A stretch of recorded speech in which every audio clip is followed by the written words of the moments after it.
He was born into privilege, yet chose hardship. Surrounded by wealth, yet sought detachment. Over 2 millennia ago, a young prince named Vardhamana made a decision that would shake the spiritual foundations of India. Instead of following the comforts of royal life, he walked away, not out of rebellion, but in pursuit of profound self-discipline and ultimate freedom from suffering. Born around 599 BCE in Kundagrama, near present-day Bihar, Vardhamana belonged to the warrior class. His early years were shaped by affluence and opportunity, but also by a culture steeped in spiritual debate. Raised in an environment where questions of existence and morality loomed large, he displayed remarkable composure and curiosity from an early age. At the age of 30, following the death of his parents, Vardhamana made a choice few could comprehend.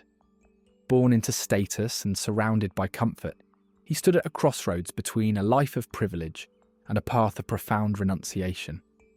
Choosing the latter, he stripped away not only material possessions, but also the symbols of power and identity tied to his princely birth. He removed his jewellery, relinquished fine garments, and abandoned the security of his home. What remained was a solitary figure, barefoot and vulnerable, stepping into the unknown with nothing but determination and an unyielding thirst for spiritual truth. The journey he undertook was not merely geographical, but psychological, emotional, and philosophical.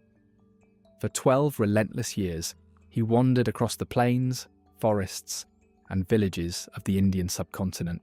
He travelled without shelter, exposed to scorching heat, relentless rains, and biting cold. His feet bled on thorny paths. Hunger gnawed at his body. Locals mocked him, children threw stones, and wild animals crossed his way. Yet he accepted these trials without retaliation, refusing even the smallest act of harm against any living being. But these external hardships, grueling as they were, paled in comparison to the internal struggle he faced. The true enemy was not the harsh climate or the sneers of the crowd. It was pride. It was rage. It was the seductive pull of desire, the stubborn roots of vanity, and the chains of fear. Day after day, he confronted these shadows within himself, stripping away the layers of ego that cloud the human mind. Vardhamana's ascetic practice was uncompromising. He observed long stretches of silence, speaking only when necessary. Meditation became his anchor, holding him steady, even as insects crawled across his skin. When he ate, it was the simplest food, taken only when offered freely and without reluctance. He owned nothing, carried nothing, and sought refuge nowhere but in his own discipline. Central to his pursuit was the principle of non-violence, ahimsa, expressed not only through action, but through speech and thought as well. Every intention, every word, every deed was measured against the question, does this cause harm?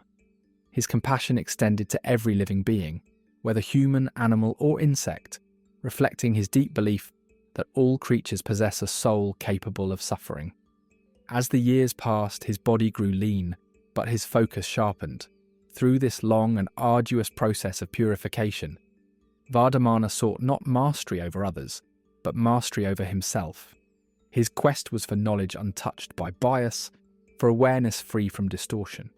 According to Jain tradition, it was after 12 years of unwavering discipline that he attained kevala jnana, supreme insight, a state of complete understanding where the soul is liberated from the fog of ignorance.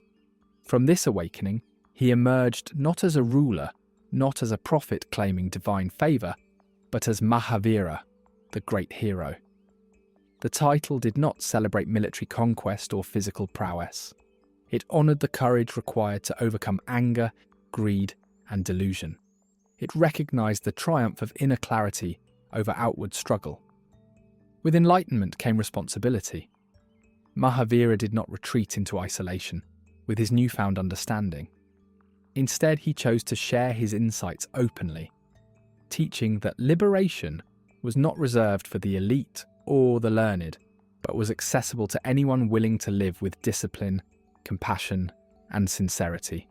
His message challenged the deeply entrenched caste system, declaring that spiritual worth arises from conduct, not social status. At the heart of his philosophy stood 5 ethical vows. These commitments, often described as non-violence, truthfulness, non-stealing, celibacy, and non-possessiveness, were not merely moral guidelines.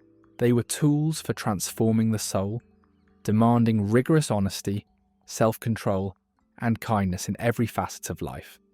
Unlike many religious leaders of the era, Mahavira did not claim divine status. He presented himself as a guide, one who had achieved clarity through effort, and who encouraged others to do the same. Salvation, in his teaching, could not be granted by another. It had to be earned through personal responsibility and ethical living. For 3 decades after achieving enlightenment, Mahavira travelled on foot across northern India. He engaged in discussion with kings, philosophers, merchants, and villagers alike. His words, simple yet profound, sparked debate and reflection across different faiths and communities. He built no temples, left behind no palaces. His influence spread through the power of his teachings and the example of his life. Mahavira's final days reflected the same discipline with which he had lived. At the age of 72 in the town of Pawapuri, he entered deep meditation beneath the open sky. There, in quiet contemplation, he reached moksha, release from the cycle of birth, death, and rebirth. He died in 527 BCE, having shaped a philosophy rooted in non-violence, self-mastery, and ethical rigour, a path that continues to inspire millions around the world today.